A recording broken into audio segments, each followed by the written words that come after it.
Hey Jennifer, how you doing? I'm doing good. How are you? I'm good, thank you. You're obviously a distinguished world champion at 126 pounds.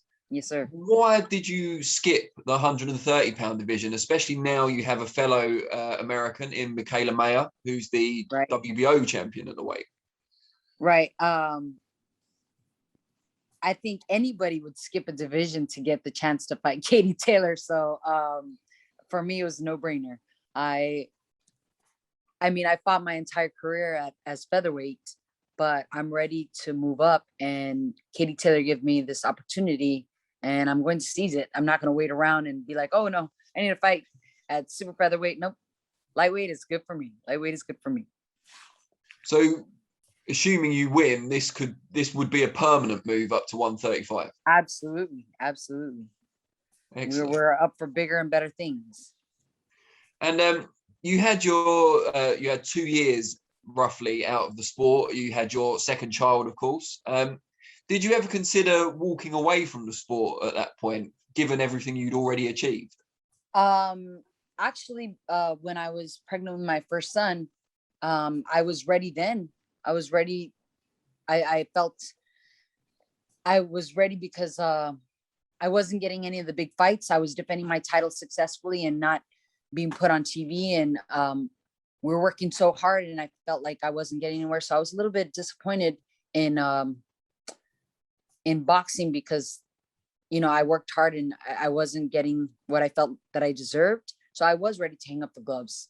After my son was born, when I get pregnant, I don't know if it's because I'm older, I get quite big, and I only came back to boxing to lose weight.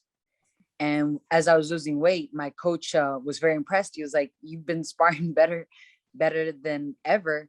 You need to fight."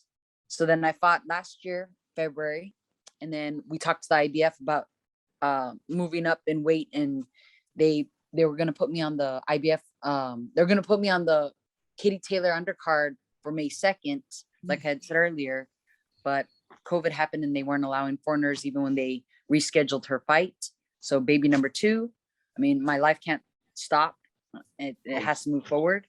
And I got back into shape again, but I feel amazing. And this is definitely my time. Like all the pieces are falling together, and I'm so excited. This is the best experience I've had in boxing, and I'm ready for it. And just finally, can you talk to us about Katie's last couple of performances and anything that stood out to you about those? So I remember her fights with Delphine Persoon, and Delphine, she is probably the definition of perseverance and hard work, because wow. I enjoyed those fights. Katie showed a lot of heart, and she took a lot of punishment from Persoon, but she kept going forward and she never went down. I enjoyed the fight with I don't know how to say her last name, but with Christina. She did she was a very, very tough opponent. She moved up in weight. That was a great fight. And I also enjoyed her last fights. Who was the girl that she fought? You tell me about names and I'm just like, what? Say it again. Natasha Jonas. Yes, Natasha Jonas. And she was a southpaw, so she's shown that she can fight different opponents and change and adapt to their style. So I mean, Katie Taylor is there's a reason why everybody calls her pound for pound best, because she can adapt, she can apply her skills. So it's a privilege to fight the best of the best. So with all that in mind, why will you succeed where the others came slightly short?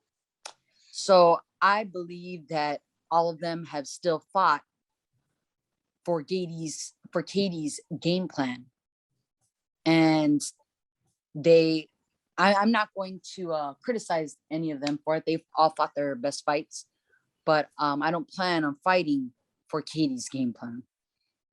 Thank you, and very best of luck. Yes, sir.